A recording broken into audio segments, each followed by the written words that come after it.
Welcome to the Get Published podcast, sponsored by Brodie Consulting Group.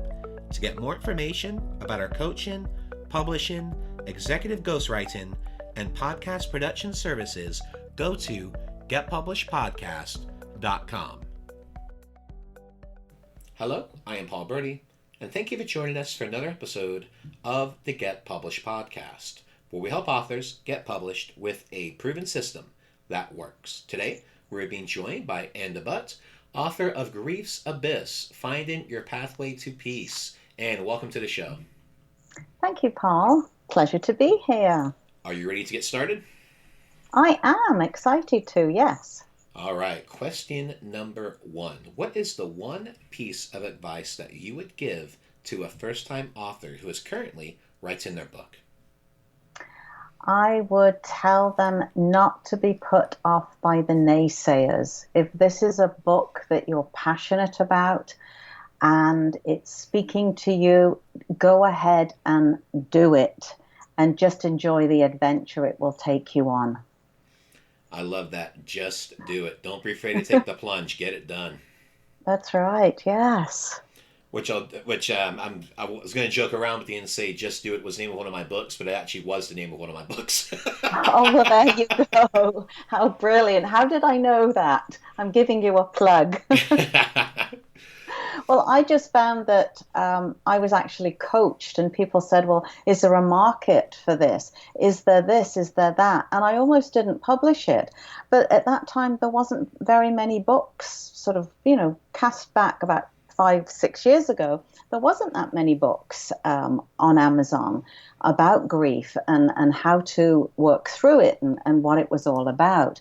So that's why I say, just do it if you're passionate about it. It doesn't matter if it's going to be a #1 bestseller. We all hope it will be, but just for the sheer adventure of it.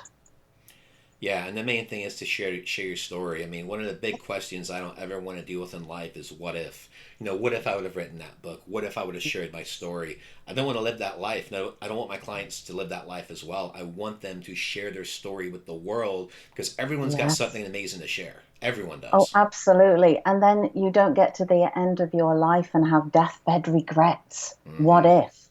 So do it. Exactly. Well, what do you feel is the hardest part about getting published? Oh my goodness, the fears take over. Am I good enough? Well, what? And you can get caught up in the overwhelm. I actually took a 6-month training course to understand the publishing world. I had a coach. I had mountains of material to read through. You name it, it was on this website. I felt like I'd been thrown into university 401, not 101. I was thrown in. So just learning that, but I did learn tons. And I quickly recognized that I couldn't do this alone. And it was then, but I had learned enough to know what questions to ask of an editor, your book design, how you lay out. I understood the language. So when I was hiring my editor and my publisher, I knew what questions to ask. So to me, I was a nurse. I knew that lingo okay, but publishing was a whole new language that I now had to get familiar and learn. So I found that the hardest. And not being technically inclined, I'm a lot better now, but back in the day I wasn't. So having this person to put it up on CreateSpace, to create everything on Amazon was a blessing. So I think it's recognizing that it's not an alone job, and you do need a team of people and to get yourself educated.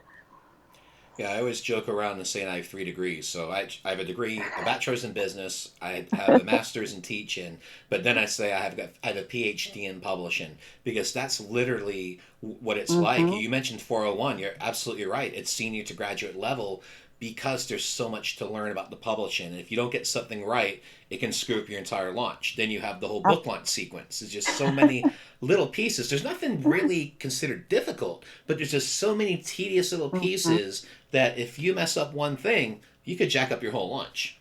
Oh, absolutely. I mean, you don't even recognize how many times you and the editor go back, and how just going through that process, having a book coach helped me, because she would say, okay, I'm sending it back. The editor's done her thing. Now it's going to look really bad.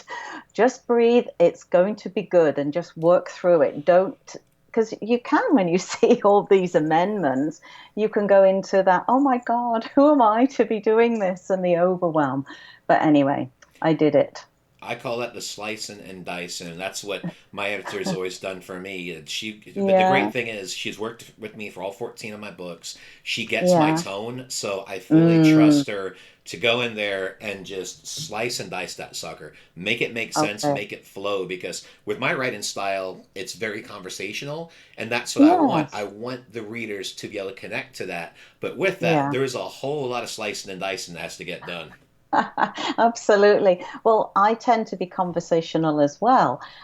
So my book was a wee bit long, so you can imagine there was lots of editing to be done on that part. Well, let's talk about marketing. So please share a marketing Mm. strategy that you have used in your book launch that has worked well. Well, I decided to create a book launch and invite all my family and my friends.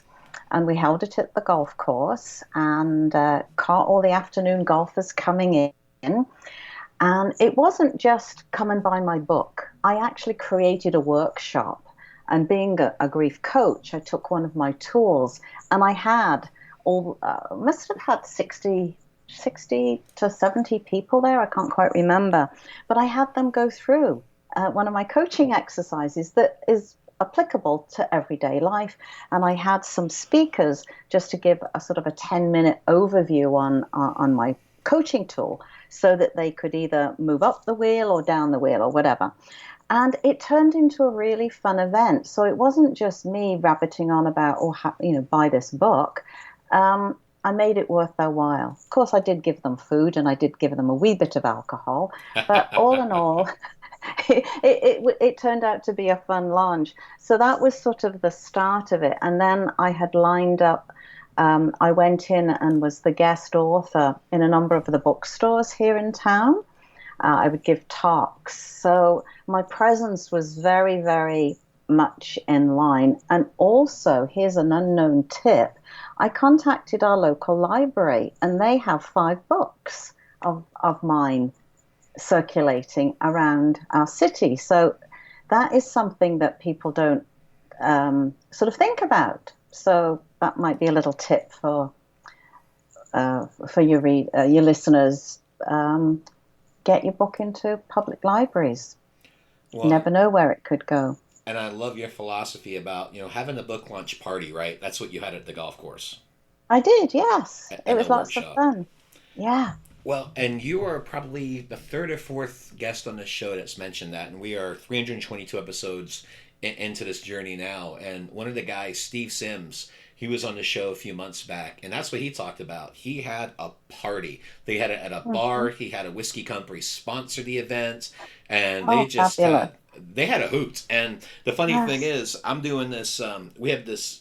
I think it's like 75 people who eventually signed up for it, but it's a business book, and we're actually going to be doing an event here locally at a place called Texas Live in most likely late July, early August. And I want to have that same philosophy. I want it to be a party, not a Hmm. book signing, just a party where you go, hey, come meet the people that are part of this book, because half of our people are local. So get the local people that are involved in it, get the local businesses, make it a networking event, have fun, and hey, if you can have Yeah, some libations, why not? exactly. And you can have water for people that don't. So Well, something for everybody. That sounds a lot of fun. I wish I was closer to Texas. and I can tell you, with this party being late July, early August, we're going to need as much water as possible, because by then we're going to be in the low to probably the low hundreds in regards Oh, to good the Lord. Texas Really? heat. Yeah, but it's an indoor event, which is good. But it's just one of those things where you have to think outside the box, and you've just given so many great examples about having the book lunch party, having a little talk that went with it, having a little food and some adult beverages, and then also Mm-hmm. talking about being a guest author at different bookstores, and then also giving away 5 books to the library, because that's a strategy that really hasn't been utilized enough. Where you just get a hold of the library and go, hey, I'm a local author. I have this book out. I would love to donate several copies of my book, if I may, so people can Mm-hmm. check it out. Would that be all right with you? Well, the answer is going to be yes. They're not going to say Yeah. no to a free book, especially from a local author. Well, actually, I actually got paid for it, but I had to go through a review process. Hmm. So knowing that my little book was going through a review process and was actually accepted, I thought, well, it can't be that bad if it was accepted by our public library. So, that gave me a little bit of boost in confidence as well as a little bit of money in the bank account. Well, let's talk about your favorite book. So, what is your favorite book, and what was the Okay. number one thing that you learned from I think that was the hardest because I'm an avid it? reader. It is. So I go from self-help to nonsense fiction, but I think my favorite is historical fiction. And one in particular stands out, the Edward Rutherford books, where he'll write a great big thick book on a country. And Sarum was the first. And obviously, I'm from the UK.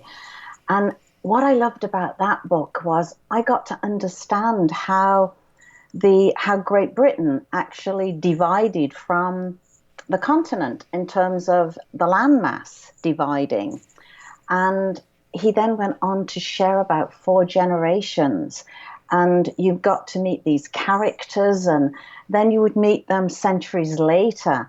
And there was this one single thread that this man, I think it was the first settlers, the main character, he loved his wife so much, and when she died, he'd carved a little figure of her, and this little figure kept showing up in all the centuries, and somebody I can't. Oh, it's been ages since I wrote the book, but you can see I'm passionate about just having experienced it because the one of the characters they were a stone builder and they put it in the one of the shires of the churches, and it was found years later, and this little character just kept getting passed on, and I think it ended up back in the spire of this church. So yeah, just learning about a country, and then he's done one on Paris, one on Russia. The series phenomenal for me, anyway. And for our final question, what is your favorite quote and why? Well, that would have to be dear old Alice in Alice in Wonderland. So Lewis Carroll.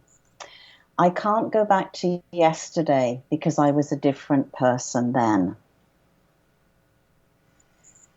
You're going to ask me why? I am. Why? 'Cause I already know it's self-explanatory, but that's just such a great quote.